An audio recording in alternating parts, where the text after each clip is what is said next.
unbelievers and sparked covert government investigations. It was a gigantic object 300 meters in diameter. It made very strange aerial maneuvers. But these are not celebrated American paranormal incidents. These UFO episodes took place in a country for years shrouded in secrecy. Behind the scenes, the Russian government, the Russian military take this phenomena very seriously. They've been lying directly to their own people.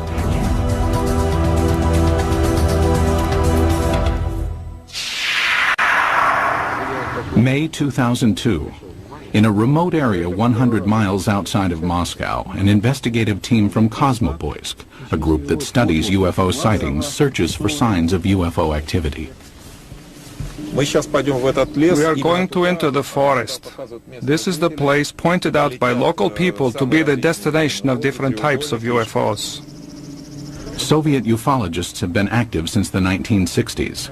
They claim that for decades, thousands of citizens have witnessed the appearance of unexplainable objects in the skies over Mother Russia.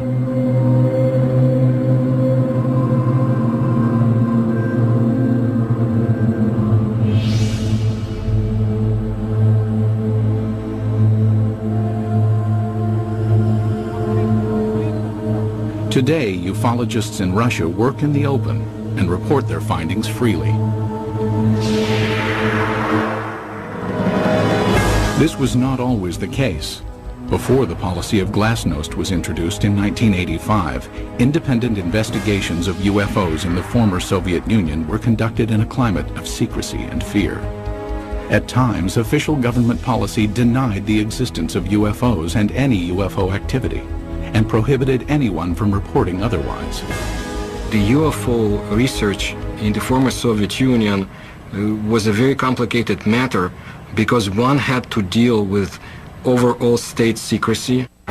Meanwhile, the Soviet government was involved in covert UFO investigations of its own. We know that the Russian government studied this secretly for a period of 40 years. We know that they took it very seriously. We also know that there have been various attempts, including more recent ones, to put a spin on this to say, there's nothing to it. That's a bunch of baloney. The results of the Soviets' most far-reaching secret UFO study became public in the year 2000. The inquiry started in 1978 and took 13 years to complete. The investigative team consisted of top scientists and military experts, and was completely clandestine. Certainly, this collaboration between the Academy of Sciences and the Ministry of Defense was not paraded. I mean, formally, these studies were closed. Classified organizations took part in these studies.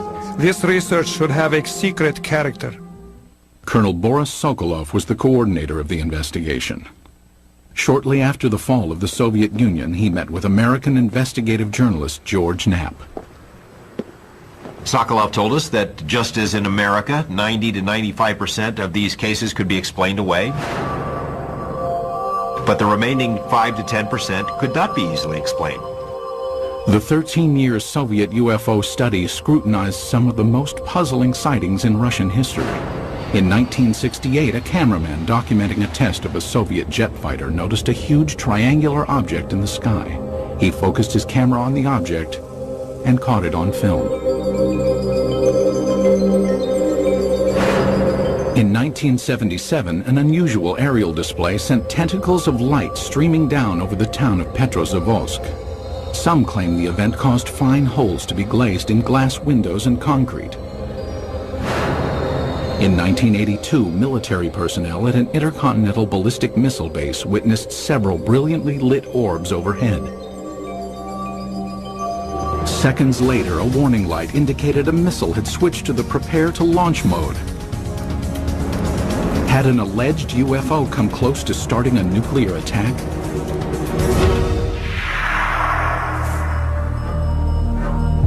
UFO sightings over Russia are not limited to the recent past. Reports of peculiar-looking airborne objects date back centuries. However, no formal investigations were undertaken until the early 20th century, when an event of epic proportions demanded analysis. Tunguska, July 30th, 1908. In a remote area of Siberia, the morning calm was rocked by an explosion. The powerful blast was heard 1,000 miles away.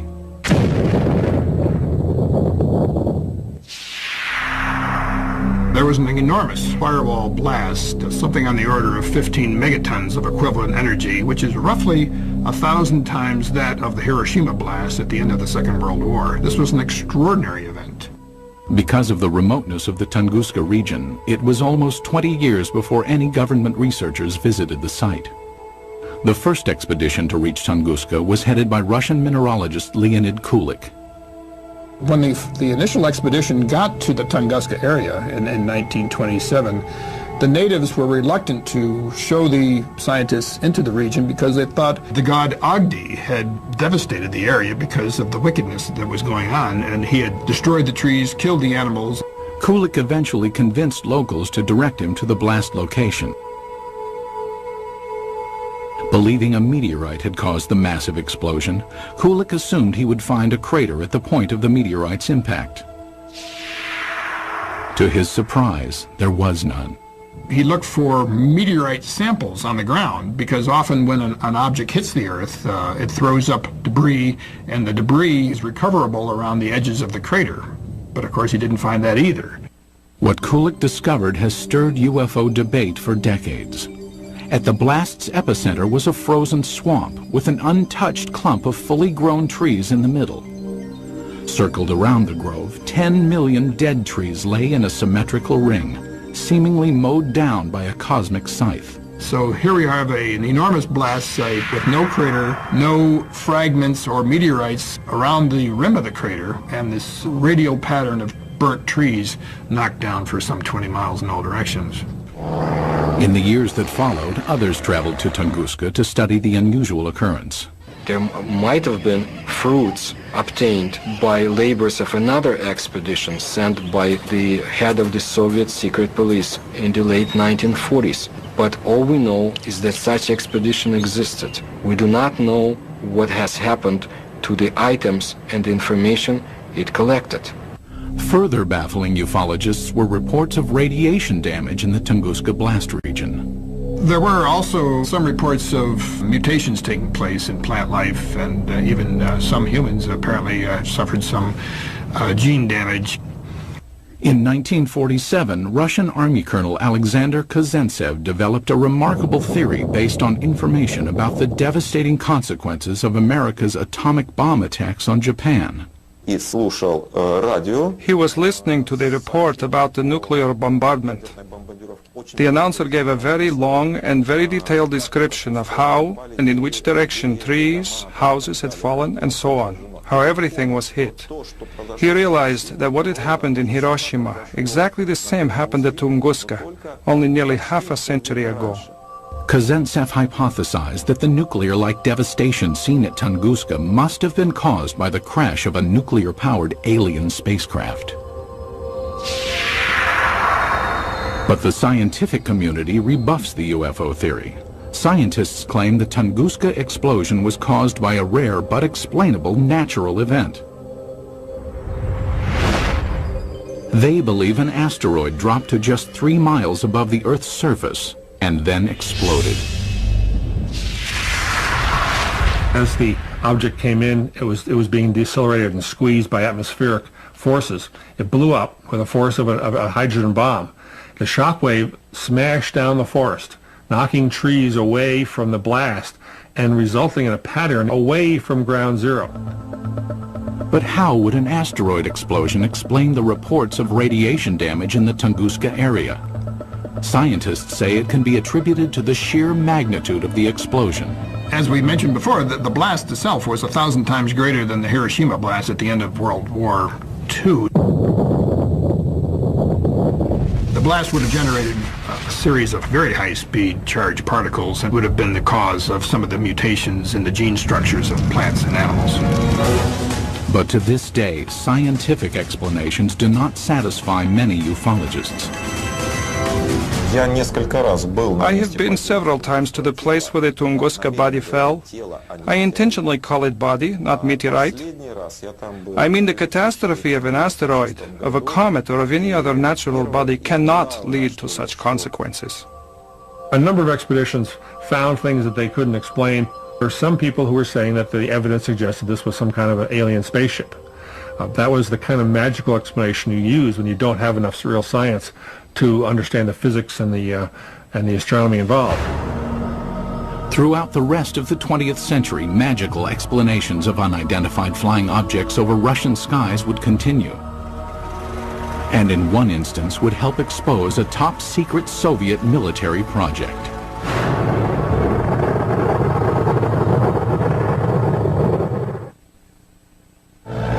It was 1948. World War II was over, but the Cold War was just beginning.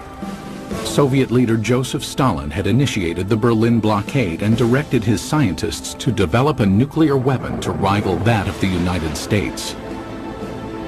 It was during this period that some claim Stalin grew concerned about UFOs.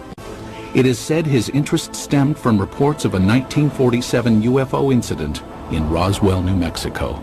New Mexico in 1947 would have been a hotbed of Soviet espionage because we had all kinds of stuff there. The 509th Bomber Wing, the only atomic bomber wing group.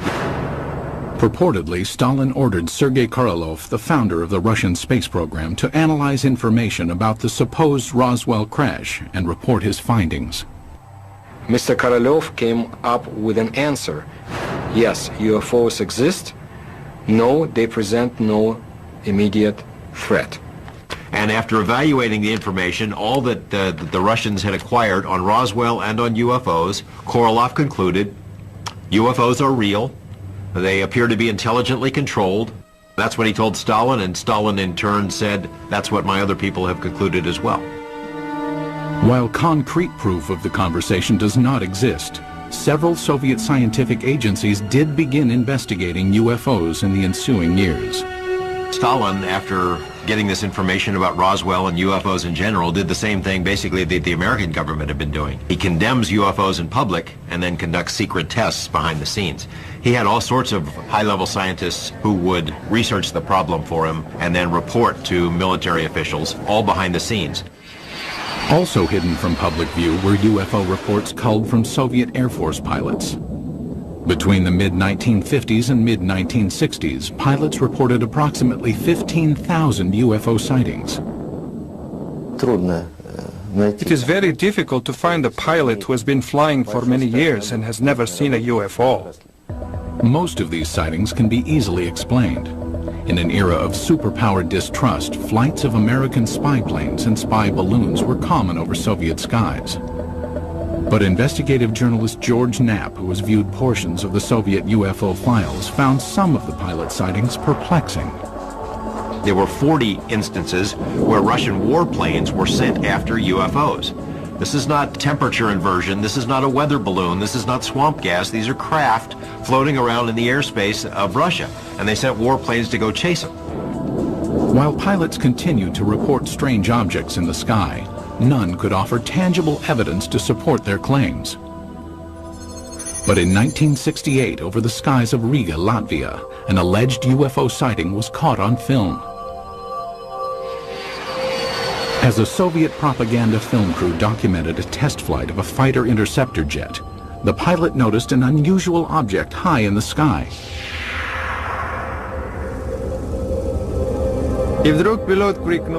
And suddenly the pilot shouted, "Look, film it!" We looked and saw a triangle at a tremendous height. Fighter planes scrambled to investigate, but the object quickly disappeared behind a cloud and was never seen again. It was later estimated that the craft was hovering approximately 7 miles above the ground.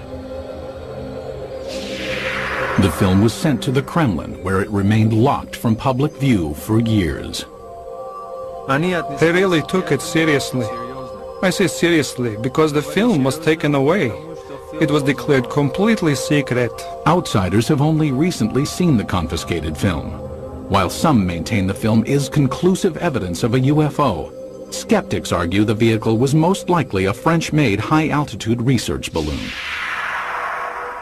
As secrecy enveloped all government discussions of UFO issues, an underground army of Soviet ufologists began to form in the USSR. They kept their studies concealed.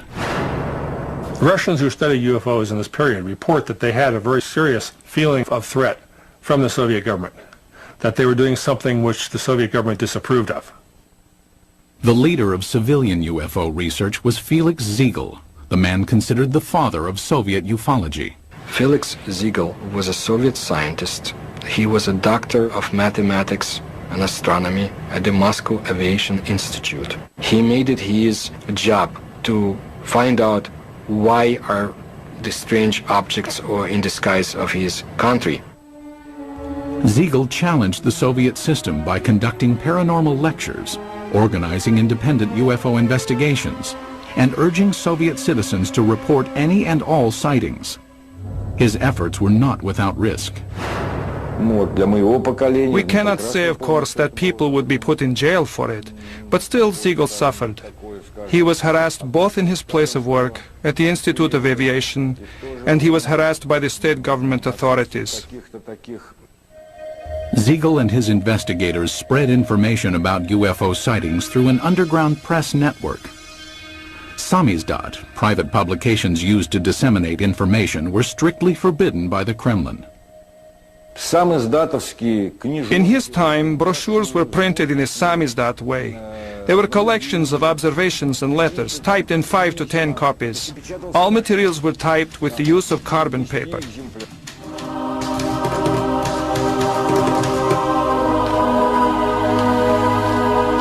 Samizdat papers were distributed by trustworthy messengers who secretly carried the copies from one person to the next. UFO information circulated in this covert manner until 1967, when suddenly it seemed as if ufologists were given a reprieve from government censure. Today it appears this respite was a smokescreen, part of an intricate government deception. The complex ruse began in 1967 when citizens reported multiple sightings of crescent-shaped UFOs over the skies of the Ukraine and the lower Volga Valley. It was also seen as far south as the Caucasus Mountains, where many astronomers in observatories in the Caucasus Mountains would see these objects flying horizontally from west to east, crescent-shaped, heading toward the east. For reasons unknown at the time, the government allowed press coverage and independent study of the sightings. Felix Ziegel was granted permission to form a government-sanctioned investigative committee made up of over 200 scientific and military experts. In October 1967, they convened at the Central House of Aviation and Cosmonautics in Moscow. Their goal? Determine the cause of the mass sightings. On television and in newspapers, Ziegel's committee appealed to Soviet citizens to report information on UFOs. For the first time in Soviet history, UFOs seemed to be an open topic. It was like a breath of fresh air.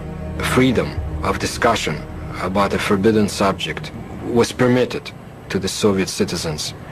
And this was something unheard of. And alas, it did not last long. Within a few months of Ziegel's televised appeal, the steel jaws of Soviet censorship clamped down. Reporting of UFOs was once again off limits. The subject was dropped from the controlled media, and Ziegel's committee was ordered to disband. The committee was to encourage people to report. As soon as the reports began to gather, somebody in Moscow quashed the activity, canceled the committee, canceled publication of further works, and put a lid on it. Cries of a Kremlin whitewash were immediately sounded. Why the cover-up takes place, I don't know. Is there a cover-up? There's no question about it. But what they were covering up is the question. UFO buffs believe they were covering up alien visitations.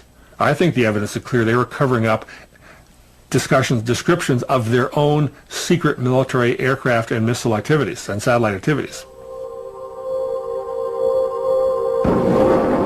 Scientist and NASA consultant James Oberg came to this conclusion in 1977 after studying Soviet space vehicle launch patterns and comparing them to the dates of the 1967 sightings.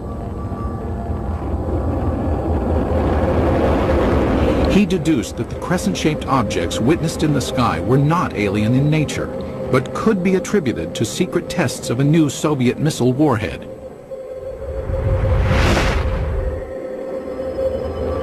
People in the area saw the rockets, especially at night, saw the streamers, the contrails in the sky, even heard the rockets. They were told by the government that there was nothing there, that it was not anything ours. It became a UFO phenomena. Later dubbed by the Pentagon as a fractional orbital bombardment system, the Soviets had good reason to keep the tests secret. It was designed to sneak under our radar as a first strike weapon. It was one of these scary things that you only build it if you mean to make a sneak attack. It was also illegal to have such a weapon because in 1967, the U.S. and Russia and other countries signed a treaty forbidding the placing of nuclear weapons into orbit. But why, after crushing public dissemination of UFO information for years, did the government briefly loosen its restrictions in 1967? It appears now to have been a deliberate ploy to fool its citizens and the international community about the true nature of the sightings. The Soviet government did not want the public to understand what was going on. They didn't want the Americans to know, for example, what was going on. It was a useful camouflage. It diverted people's attention. Because it was a UFO, Western journalists would laugh rather than investigate it. The cover-up by the Soviet government is in letting people think they're flying saucers. The strategy backfired when the extensive UFO data collected by Felix Ziegel's committee was published in magazines. The Soviet government realized what these reports really were. They're military secrets. Not described accurately, but accurately enough to be of use to the CIA if they ever caught on. The government said, "Oh my gosh," and other things in Russian, and said no more UFO reports get published in the Soviet Union. For 10 years, public discussion of UFOs was effectively brought to a halt. But that would change in 1977 with the appearance of a strange-looking object over Soviet skies, witnessed by thousands of astonished citizens. September 20th, 1977. As dawn approached in the small Russian port city of Petrozavodsk, a spectacular aerial display lit up the skies. The incident would become one of the most studied UFO sightings in Soviet history. The phenomenon of Petrozavodsk is one of the greatest abnormal phenomena on the territory of our country. At approximately 4 o'clock in the morning, civilians and military personnel reported seeing huge star-like apparitions shooting in the sky. As it flew up in the sky, it appeared to come over the city and then head off toward the horizon. People who were out in the streets of the town saw this blazing jellyfish streaming tentacles down from the saucer-shaped bright core. The impressive display lasted approximately 10 minutes. Witnesses claimed that a host of strange occurrences on the ground accompanied the sighting. They reported all sorts of phenomena. They smelled ozone, computers were crashing, drivers lost control of their vehicles and went into ditches. Perhaps the phenomenon most difficult to explain was the appearance of finely glazed holes in glass windows and rocks around the city. There is no explanation for this fact, but the connection is direct by the time parameters. There had been no holes before the event, and then they appeared. Witnessed by thousands, the aerial display above Petrozavodsk was impossible to refute. While the sighting remained a mystery to Soviet citizens, NASA consultant James Oberg quickly discovered its origins. Because of my connection with the space program and my knowledge of satellites and rockets, I was able to find out within a matter of hours. There was a rocket launching that morning from a secret space center north of Moscow at precisely the time people were seeing this UFO. The jellyfish-like display was triggered by the launch of the Cosmos 955 spy satellite. As the rocket engine contrails were backlit by the rising morning sun, it produced the tentacle effect observed by witnesses. So this what they call basically the smoking gun of Soviet ufology. They call it a Medusa, or jellyfish UFO, because it was streamers of light coming down from the streamers in the rocket engines of the rocket, as it turned out. As with previous mass sightings, the government had ample reason to keep the truth hidden from Soviet citizens.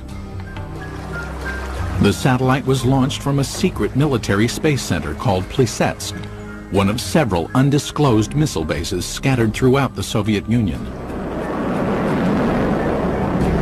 Most ufologists accept the satellite launch as the cause of the aerial display. But many argue it does not fully clarify the mystery. How shall we explain the appearance of some beams that burnt the glass? When the pieces of the glass were analyzed at the Institute of Metrology in Moscow, they concluded that these holes resulted from badly glazed window glass. That is, a purely technical defect took place. I do not believe that the launch of a secret military satellite would explain the holes that were made in the glass. My personal opinion, no, this was not man-made technology that's responsible for such effects. There were some reports of holes being drilled into glass window panes and in paving stones. I saw those reports. I can't explain it. And all these sorts of additional phenomena, these additional reports, are typical of what happens when people see a very sudden, shocking sight in the sky and look around them for corroborative evidence. Most of the time, it's irrelevant, independent, and sometimes even imaginary. While the mysterious holes might never be fully explained, the Petrozavodsk incident had much deeper consequences inside the walls of the Kremlin. The upshot of this incident was the decision of the Soviet government to create a secret program to study UFOs. In the weeks following the Petrozavodsk sighting, the Soviet Academy of Sciences received inquiries from several European nations concerned about the nature of the event. In response, the Academy of Sciences requested permission from the Kremlin to initiate a top-secret investigation of anomalous occurrences. Although aware the majority of these events were not paranormal in nature, the scientists admitted in their request that they could not provide a scientific basis for all UFO sightings. The Academy of Sciences can neither ignore or explain the paranormal phenomena similar to that observed in September 1977 in Petrozavodsk. The program was organized to show that we did not know the answers to these questions and would be studying it on the scientific level. That was the way the official scientific program for studying abnormal phenomena and extraterrestrial flying objects started its work in the Soviet Union. In 1978, the investigation that later became known as Institute 22 was formally started. The study lasted 13 years and was completely concealed from public view. But why did the Soviet government spend time and money to investigate a phenomenon it already knew the origins of? There's really no surprise that the Soviet military, even if they understood the nature of most of these reports, would still investigate them. The Soviets traditionally spied on themselves as severely as they spied on the West. If they already knew that these are missile tests, why do they have to have a nationwide study behind the scenes? I mean, it's not like the results of the study were ever going to be published anywhere. It was a secret. So it makes no sense. While the rationale for the beginnings of the study is still debated, there is no doubt the scope of the investigation was far-reaching. The Institute 22 inquiry was conducted jointly between the Soviet Academy of Sciences and the Ministry of Defense. It was very useful for the Academy of Sciences to collaborate and to carry out studies together with the Ministry of Defense, because naturally it was much easier for the Ministry of Defense to get the information we had no access to. The armed forces were ordered to study what, if any, influence possible UFOs might have on the proper functioning of technical military equipment. In addition, hundreds of thousands of sailors, soldiers, and pilots were recruited to watch for and report on UFOs. No one was told why the reports were being taken. The Ministry of Defense has an enormous observance potential. First, military units are located all over the country. Second, unlike civil organizations, an order from the Minister of Defense is sufficient for making a potential viewer of each military man, and this was done. Every single unit in the vast Soviet military empire had to comply with this study. That is, any UFO, any anomalous object, any ball of light, any strange thing in the sky whatsoever had to be fully investigated.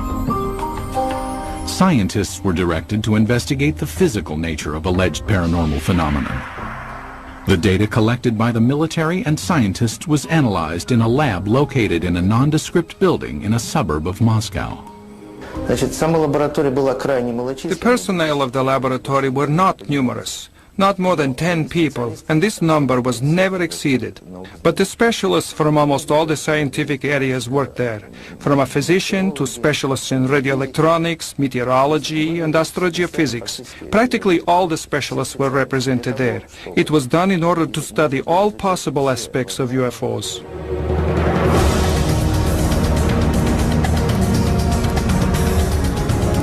Six years into the study, Institute 22 would be called on to scrutinize an incident of global consequence, when a suspected UFO incident placed the world on the brink of nuclear war.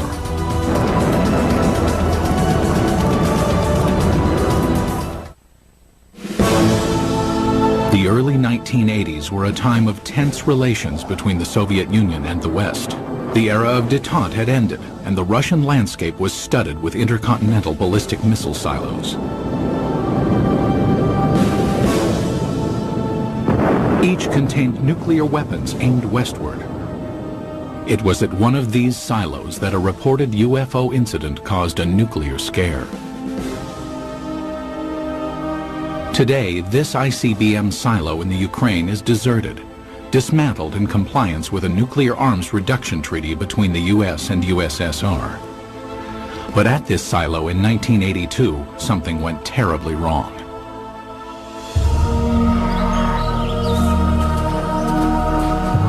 It started at approximately 6 p.m. when soldiers and villagers in the nearby town of Bielo-Korovichi witnessed a strange object in the dusk sky. A military officer at the time described what he saw. I was riding a motorcycle not far from here. I saw a large object in the air. It had a perfect geometric shape.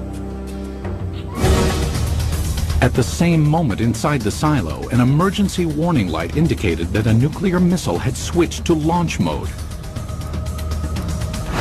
The most telling testimony comes from the communications officer who said that somehow something entered the correct code. But Moscow had not ordered a launch, nor had any personnel in the bunker touched the control panel. For 15 agonizing seconds, technicians frantically scrambled to stop the launch. Then, without explanation, the launch sequence was aborted. They were ready for launch. The UFO, poof, goes away. Poof, the command control module goes back to normal. Had a UFO somehow interfered with the launch controls of a nuclear missile? A team of investigators from Institute 22, the secret state-sponsored UFO research team, was immediately ordered to the missile base. They established within a very short period, literally half a day, that a military training exercise took place at a nearby aerial ground. Investigators learned that the sighting occurred at the same time and in the same area where the military was testing flares. Dropped out of planes, the flares provided 5 to 7 minutes of illumination. That explained the strange display in the sky. But why did the nuclear launch sequence activate? The fact that the emergency situation coincided with the effects which took place is certainly a remarkable coincidence, but it is still a coincidence. The ICBM control equipment was systematically taken apart and rebuilt, but no defects were found. It's not just an electrical malfunction. Something entered the correct launch codes. That just doesn't happen every day. We hear from our government UFOs are not a matter of national security. The Russian government has been telling its people the same thing. They're trying to confuse us. This incident is clear evidence, if ever there was, that UFOs do carry national security implications. After examining the ICBM episode, the investigative team of Institute 22 continued to scrutinize various sightings around the country. Some who reported UFOs had a much closer view than those on Earth. Cosmonauts. The first man in space, Yuri Gagarin, is quoted in the Thread 3 documents as saying, "I can tell you that UFOs are real, and if you allow me, I'll tell you a lot more." The second man in space, cosmonaut Titov, said that there were 7 UFOs dancing around his space capsule during his brief flight into space. However, even to this day, most cosmonauts are reluctant to speak about any unusual phenomenon they witnessed in space. There's a ridicule factor, there's the laughter curtain, there are career consequences from reporting a UFO and taking it seriously. But in this rare interview obtained by the History Channel, 2 cosmonauts spoke of unusual objects they encountered in space. Many cosmonauts have seen phenomena which are far beyond the experiences of Earthmen. For 10 years, I never spoke of such things. Former Commander Vladimir Kovalyonik of the Salyut 6 space station revealed that on May 5, 1981, he observed an unrecognizable illuminated entity outside the porthole of his craft. The object had an elliptical shape and flew with us. It only flew straight, but then a kind of explosion happened. It produced a golden light, very beautiful to watch. A second explosion followed, and 2 spheres appeared. As we entered the darkness of Earth's shadow, I could no longer see them.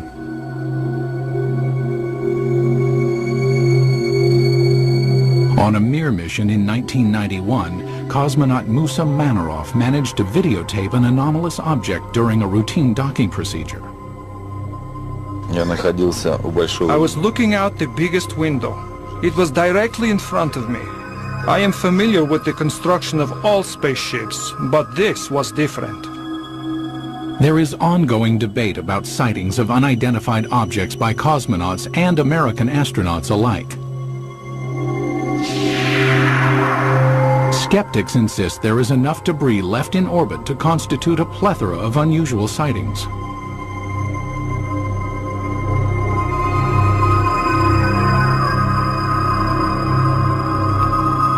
As cosmonauts traveled amidst the stars, the 1990s saw major changes take place on Soviet soil.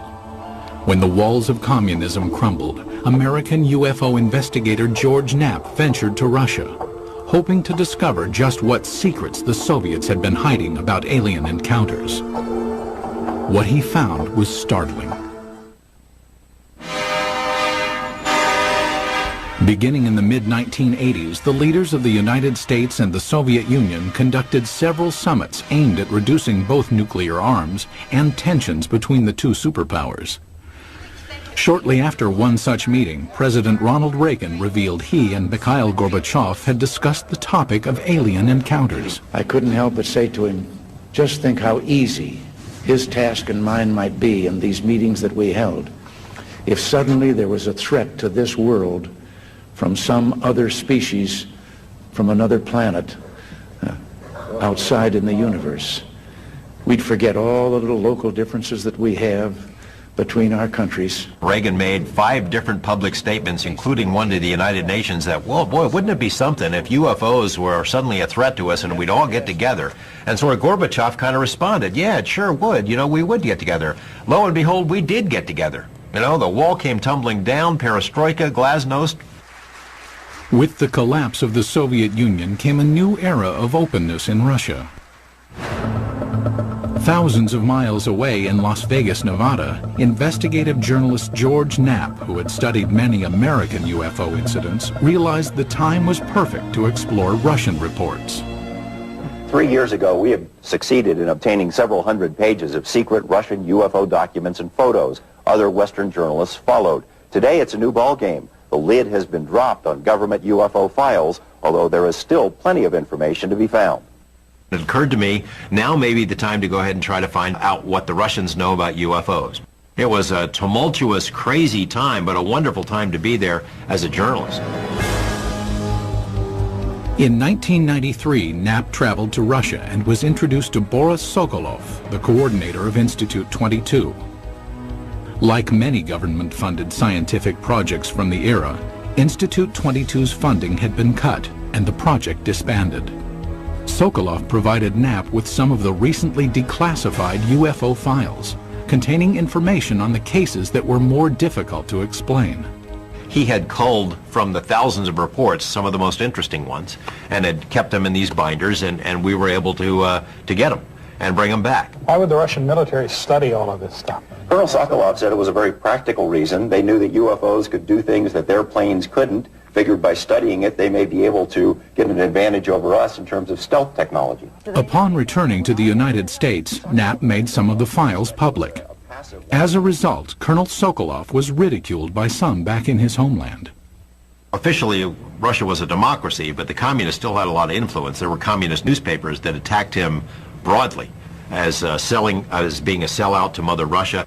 But the public scorn Sokolov endured was certainly less severe than the consequences he might have been subject to in the old Soviet Union. My friend put it this way. He said, if this had happened 5 years ago, we would be in prison. If it had happened 10 years ago, we'd all be shot for giving up these secrets. But in 2000, the relaxed political climate allowed Sokolov and scientist Yuli Platov to publish a report summarizing the findings of Institute 22. Entitled The History of UFO State Research in the USSR, the report concluded that of the 3,000 UFO sightings investigated, 90 to 95% of the incidents could be attributed to man-made phenomenon, mostly missile launches and research balloons. The remaining 5 to 10% could not be easily explained. He was not willing to conclude that any of these things were extraterrestrials or interdimensionals or aliens from the future or anything of that sort. The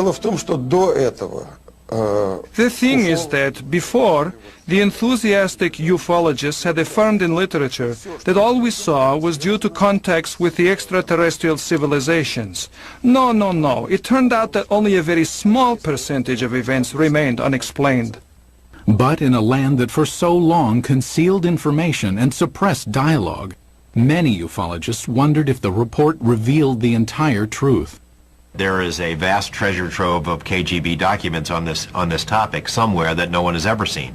And I know the KGB did release some documents in the early 90s, but it is presumed by a lot of folks that the best stuff is still hidden in a vault somewhere.